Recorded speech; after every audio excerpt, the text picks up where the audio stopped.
Amém. Abra sua Bíblia, por favor, no livro de Jeremias, capítulo 2. Nós vamos ler apenas 3 versículos. Jeremias, capítulo 2, do versículo 11 até o versículo 13. Eu sei que a gente vai pegar no meio de uma frase, mas não tem nenhum problema, porque não vai ser cortado o pensamento. Jeremias, Luciano, Jesus te abençoe. Amém. Jeremias, capítulo 2, versículos de 11 a 13. Diz assim a palavra do Senhor na NVI: Alguma nação já trocou os seus deuses? Uma pergunta que o Senhor está fazendo. E eles nem sequer são deuses. Mas o meu povo trocou a sua glória, ou seja, trocou a Deus, a glória está com letra maiúscula, por deuses inúteis. Espantem-se diante disso, ó céus. Fiquem horrorizados e abismados, diz o Senhor. O meu povo cometeu 2 crimes. Eles me abandonaram, a mim, a fonte de água viva, e cavaram as suas próprias cisternas, cisternas rachadas que não retêm água. Só até aqui. Senhor, fala conosco nesta manhã, Espírito Santo. Trabalha mais em nós ainda, além do que o Senhor já trabalhou no meio dos louvores, Pai. Que o Senhor renove a nossa força, que o Senhor renove a nossa fé nesta manhã, para a glória do Teu nome. Amém e amém. O Senhor, irmãos, Ele usa palavras fortes para mostrar para nós como Ele se sente diante da humanidade que não o busca, e em especial diante do povo que Ele separou para ser o povo dele. Em todas as versões falam esses tipos de palavras, né? Ele fala: espantem-se, fiquem horrorizados, fiquem abismados, não é? Espantado, horrorizado, abismado, porque o povo dele, Israel, Jerusalém, havia trocado ele, a nação trocou ele por outros deuses, e nem sequer eram os deuses. Ele fala: já aconteceu alguma coisa assim? Vocês já viram isso acontecer com os amalequitas? Vocês já viram isso acontecer com os filisteus? Vocês já viram isso acontecer com os jebuseus? Vocês já viram isso acontecer com os outros povos? Né? Os cananeus? Não.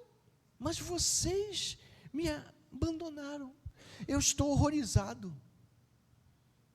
Eu estou espantado, eu estou abismado com isso. Coisa que nunca se viu. Irmãos,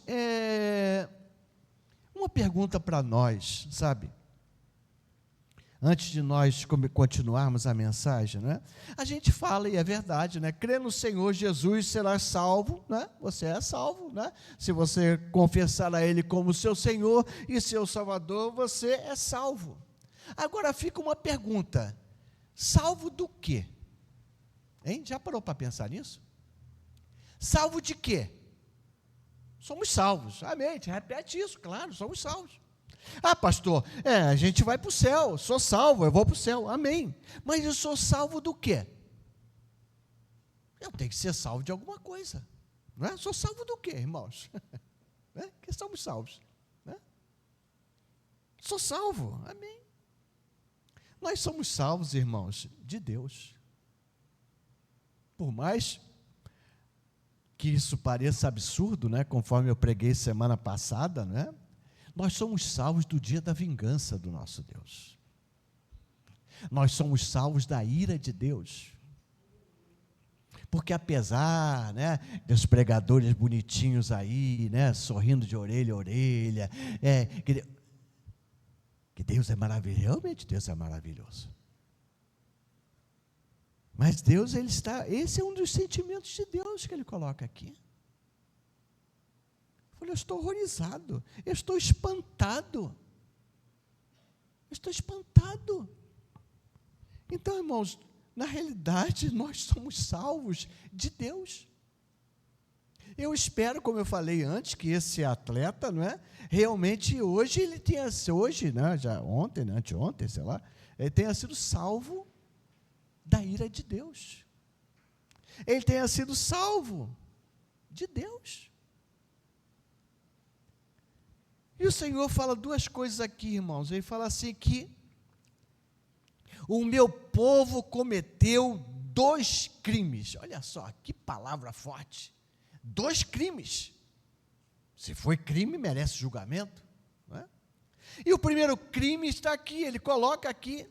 Eles me abandonaram a mim, a fonte de água viva. Esse é o primeiro crime que o povo cometeu.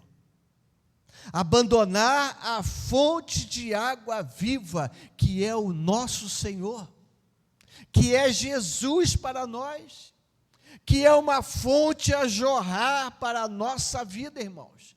Dentro de nós, sobre nós, é uma fonte que nunca seca. Uma fonte que nunca seca.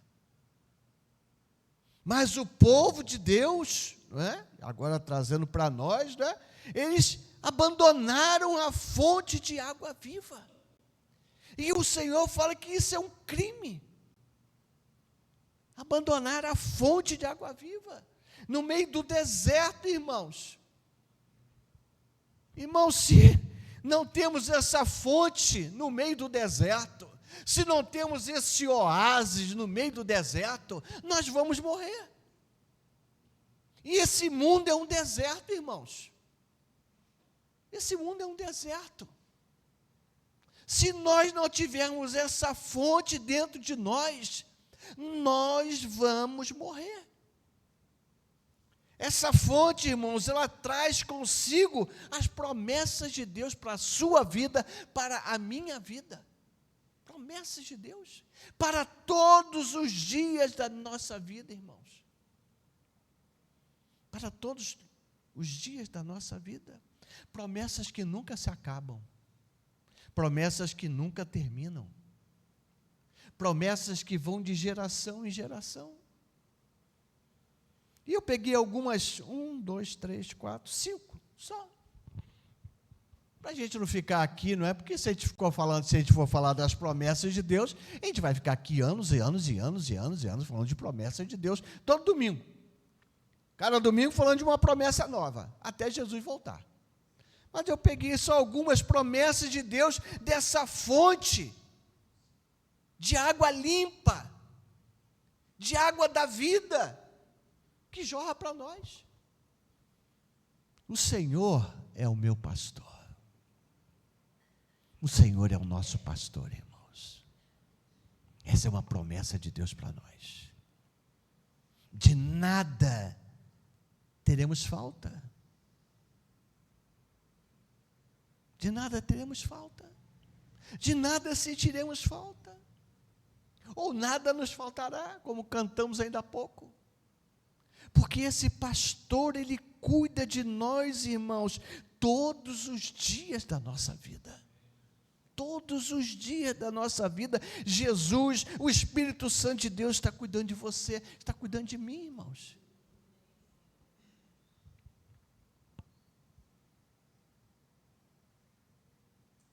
Salmo 56, 9, no dia que eu te invocar, baterão em retirada os meus inimigos, isto eu sei, Deus é por mim, aleluia, Deus é por você. Os nossos inimigos caem por terra, irmãos. Os nossos inimigos, um a um, cairão. Como diz o Salmo 91, né? outra promessa: 1.000 cairão ao meu lado, 10.000 à minha direita, mas nada me atingirá. Somente com os meus olhos eu contemplarei, eu verei o castigo de quem? Dos ímpios, daqueles que tramam o mal contra nós, sem nós nem sabermos, irmãos. Não se preocupe com os seus inimigos. O Senhor os conhece. O Senhor os conhece e o Senhor te livra de todos eles. Deus é por nós, diz o salmista no Salmo 56, 9. Deus é por mim, Deus é por você. E se Deus é por nós, irmãos, quem será contra nós? Quem intentará acusação contra os eleitos de Deus? É Deus quem nos justifica. É Deus. Nós já fomos justificados pelo sangue de Jesus, irmãos. Estou falando mais promessas ainda. É Deus quem nos justifica. E às vezes nós ficamos preocupados, né? Se alguém gosta de mim, se alguém ficou chateado comigo, se o meu patrão ficou olhando de cara feia para mim, se a minha esposa ficou chateada, se o meu marido ficou chateado, se o meu filho está chateado, se o meu pai está chateado. É Deus quem nos justifica. Se Deus é por nós, quem vai ser contra nós, irmãos? Quem vai ser? Quem? O diabo? Ah, coitado. Né? Aquele programa daquela mulher, né? Você, coitado. Coitadinho dele. Se Deus está comigo, o que o diabo pode fazer comigo? Se Deus está do meu lado. E ele fala isso, outra promessa do salmista, Salmo 27, 1. O Senhor é a minha luz e a minha salvação. A quem temerei? O Senhor é a minha luz e a minha salvação. A quem temerei? É a fortaleza da minha vida. A quem temerei? Essa fonte, irmãos, traz tudo isso. Essa fonte sacia toda a nossa sede. Ela sacia toda a nossa necessidade. Todas as nossas necessidades são supridas através dessa fonte de água-vida. Todas as nossas necessidades são supridas em Cristo Jesus, nosso Senhor e Salvador.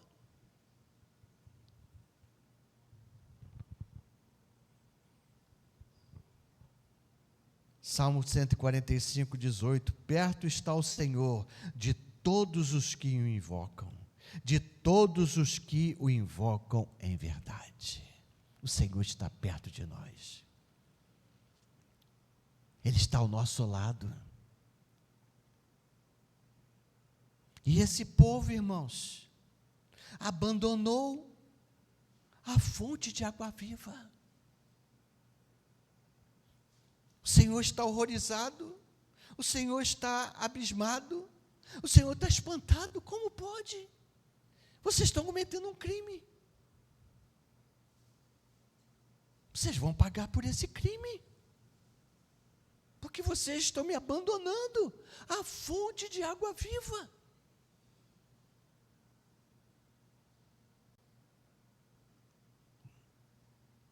Aquele que habita no esconderijo do Altíssimo e descansa à sombra do Onipotente.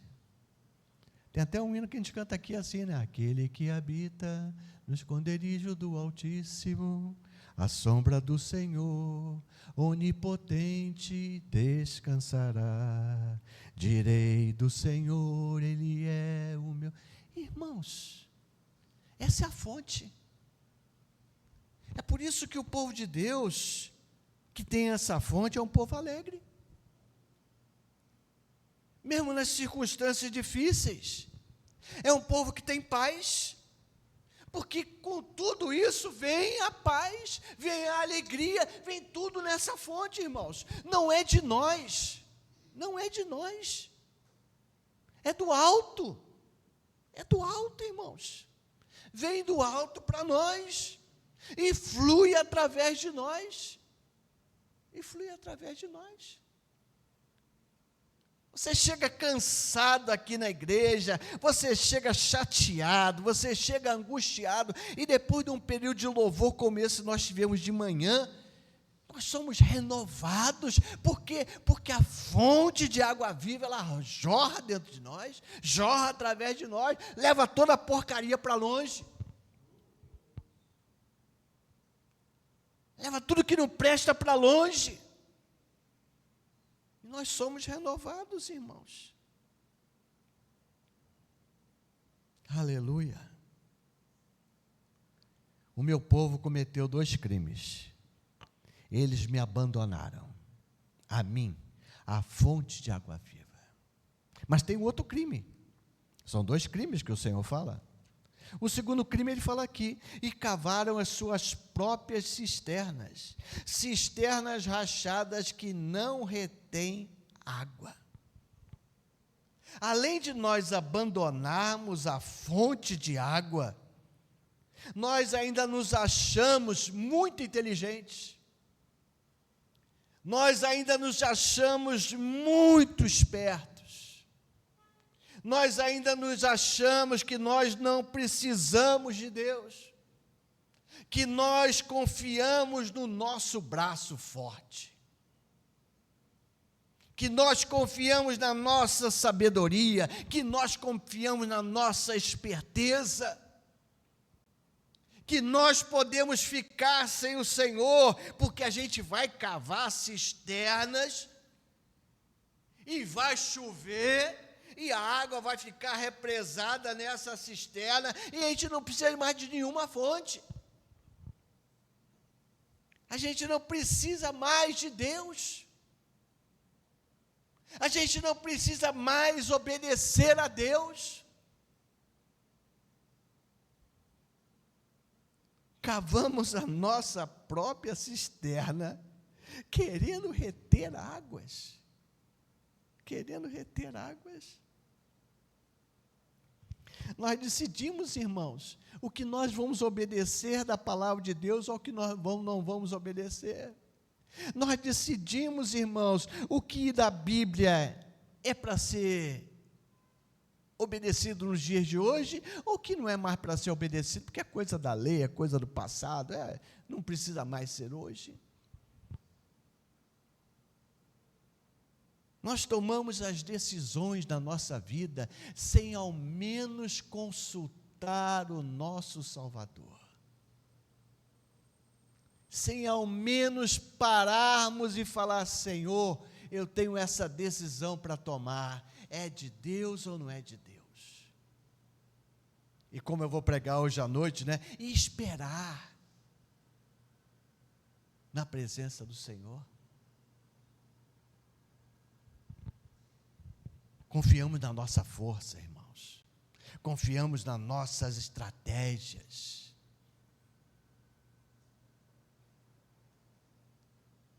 Não queremos mais esperar pelas promessas de Deus. E é interessante, irmãos, que nós fazemos todas essas coisas, todas as decisões que nós tomamos, irmãos, todas as atitudes que nós tomamos pela nossa própria vontade, irmãos. Nós tomamos pelo nosso próprio livre-arbítrio. Nós tomamos porque queremos tomar essa decisão, irmãos. O Senhor virou-se para Caim, não é? Que ele sabia o que estava no coração de Caim, e falou: Caim, por que você está assim? Por que o teu semblante está caído? Porque eu acertei a promessa, a oferta de Abel e não acertei a sua? Mas a oferta de Abel foi uma oferta de fé, uma oferta das primícias. Você me deu qualquer coisa, rapaz. Mas por que você está assim? Se você proceder correto, eu não vou te aceitar também?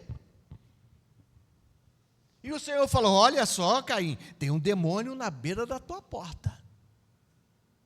Cumpre a você dominá-lo.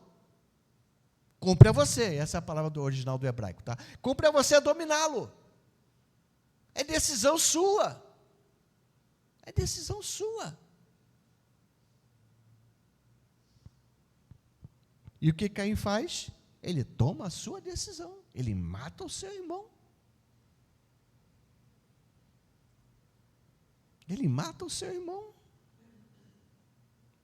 E a coisa mais louca, irmãos, desse segundo crime, de nós concavarmos a nossa própria cisterna, de nós acharmos que nós não precisamos de Deus, não é? Que nós, não é? A coisa mais absurda de tudo é que, quando as coisas dão errado, a quem nós culpamos? A Deus.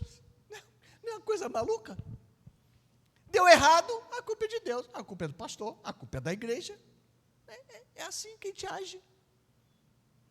A gente não consulta a Deus, a gente constrói a nossa cisterna, que não retém água porque é uma cisterna rachada.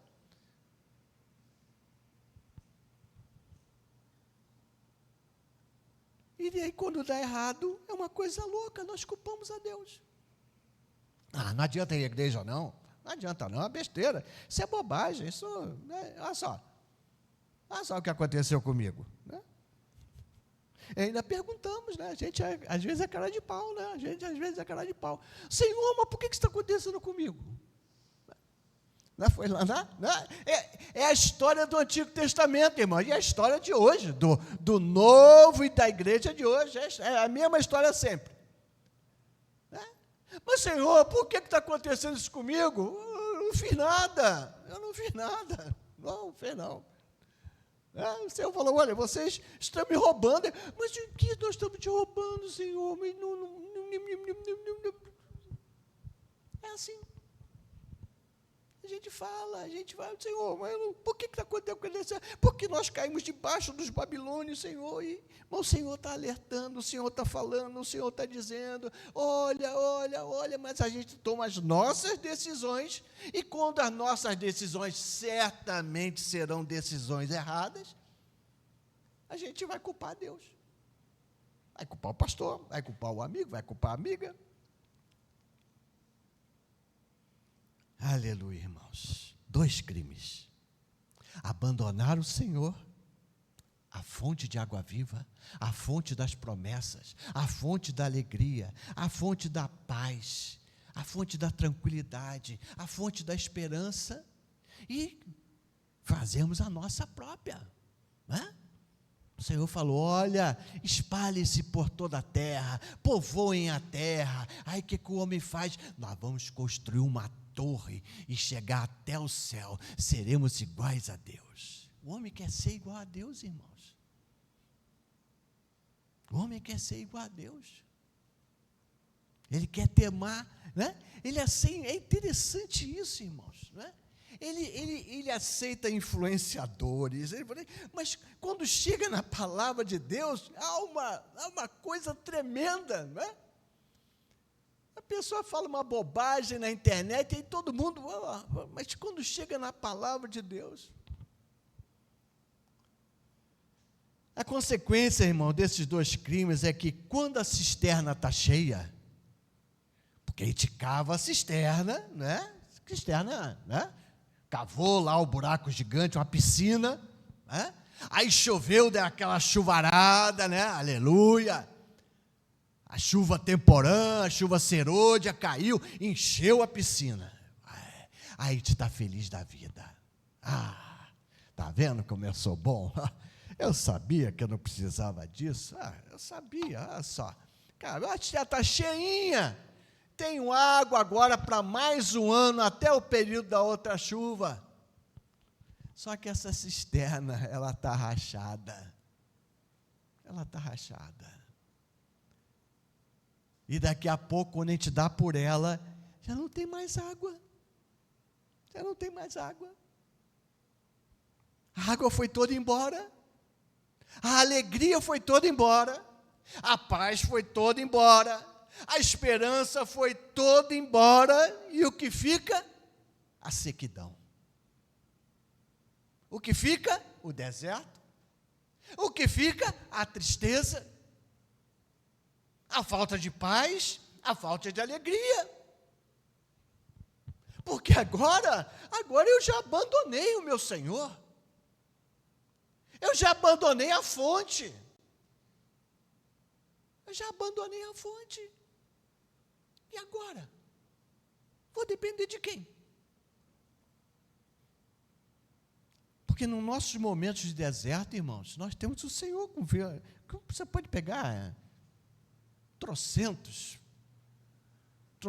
promessas do Senhor para a sua vida. O Senhor está ali conosco, no dia da seca, no dia da angústia. O Senhor está ao teu lado. Mas agora não. Agora a gente resolveu que a gente não precisa dele. Agora a gente resolveu que a gente cava a nossa própria cisterna. Só que a água foi embora, irmãos. E a tristeza vem. É isso que acontece com o mundo. Quando a pessoa está com dinheiro no bolso, ela está feliz. Quando a pessoa está com saúde, ela está feliz. Quando a pessoa está com o casamento em dia, ela está feliz. Mas isso não dura para sempre, porque nesse mundo as cisternas são rachadas, são rotas. Não retém, irmãos. Não retém. Por isso, cada vez mais a depressão cresce, cada vez mais a ansiedade cresce, cada vez uma série novas aí de doenças psicológicas e psiquiátricas surgem. Por quê? São cisternas rachadas, que não retêm a água. E como abandonamos as promessas de Deus, a gente vai confiar em quem? Aí vamos confiar no Lula. Não é no Lula agora é no Bolsonaro. Ah, sim, é o filho do Bolsonaro, ele vai resolver o nosso problema. Como pode ter gente tão boba assim na vida, né? Como pode ter gente, né? Não, vai ser sei lá quem é mais, o Zema, vai ser a gente fica nessa esperança. Fica na esperança do Bolsa Família, né? Fica dessas esperanças humanas, para tentar saciar a nossa sede, para tentar saciar a nossa fome, porque nós estamos num deserto, irmãos. Nós estamos num deserto. Ninguém é por nós, irmãos. Ninguém é por nós. Nem Bolsonaro é por você, nem Lula é por você, ninguém, nem Trump é por você, ninguém. As pessoas estão cuidando da sua própria vida e acabou. Só o Senhor que morreu por você na cruz do Calvário, esse é por você. Só Ele. Só Ele, irmão.